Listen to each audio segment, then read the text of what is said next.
During our adventures throughout Tamriel, we may rarely come across these strange yet wondrous creatures.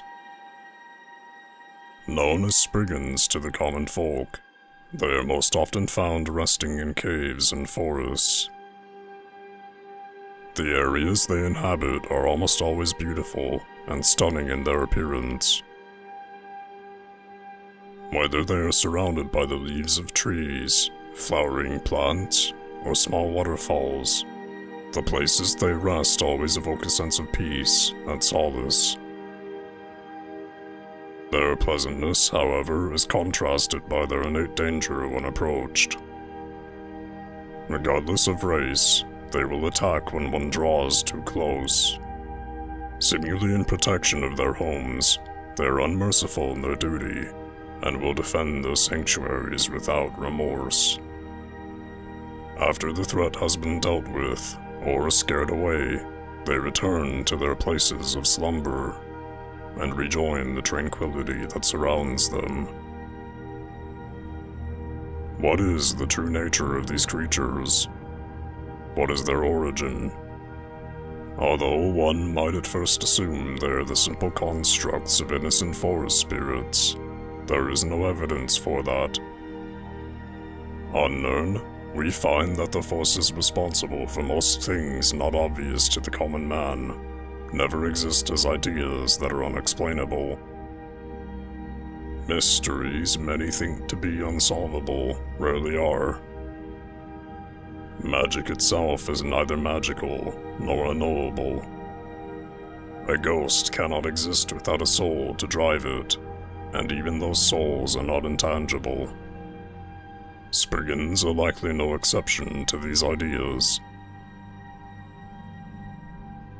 Spriggans have taken many forms over the years, and have looked different throughout Tamriel, appearing more elf-like during the Third Era in Cyrodiil and on Solstheim, compared to their more tree-like appearance we can observe in Skyrim.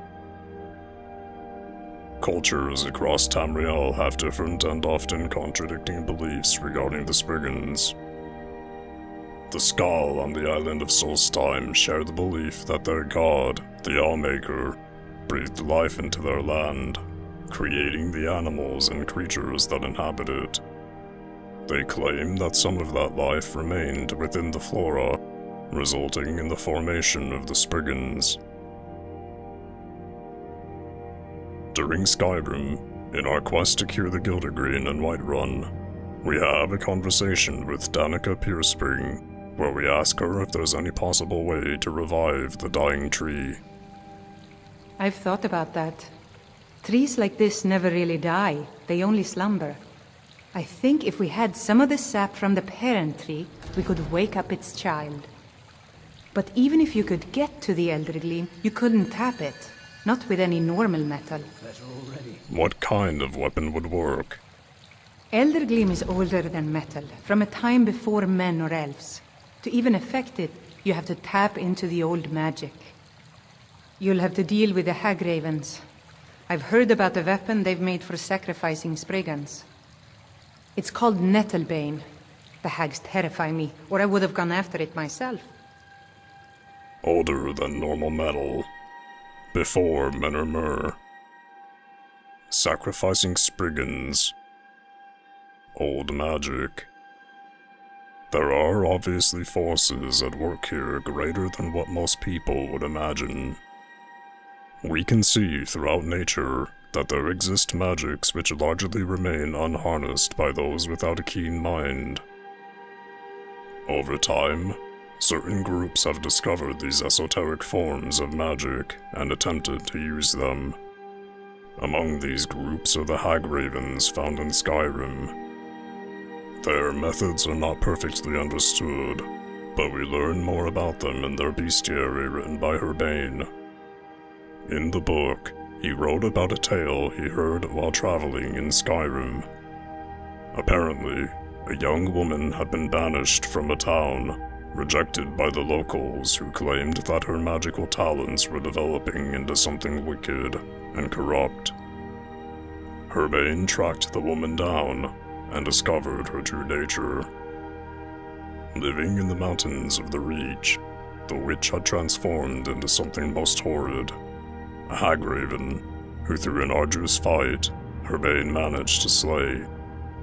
Described by him as an abomination, he noted that the creature fought, wielding powerful dark magics, which had likely corrupted her to her core.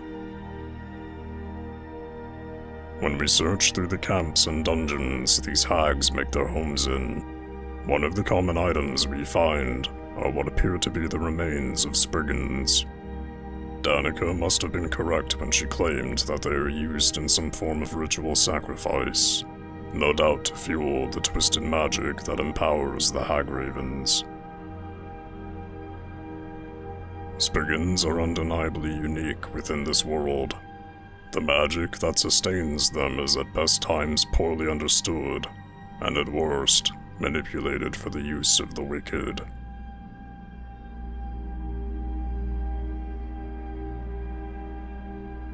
Now that we have established a foundation for how they exist, we must answer why they exist, and where they came from. I will provide my best speculative theory to answer those two questions. According to our best accounts of the creation of this realm, certain spirits, known as the Adada, either willingly or unknowingly gave up most if not all of their essence, power, and self, in order to create the world of mortals, Nirn. Some of the more powerful of these spirits, now known to many races as the Aedra, managed to survive this process, and retained most of what made them godly.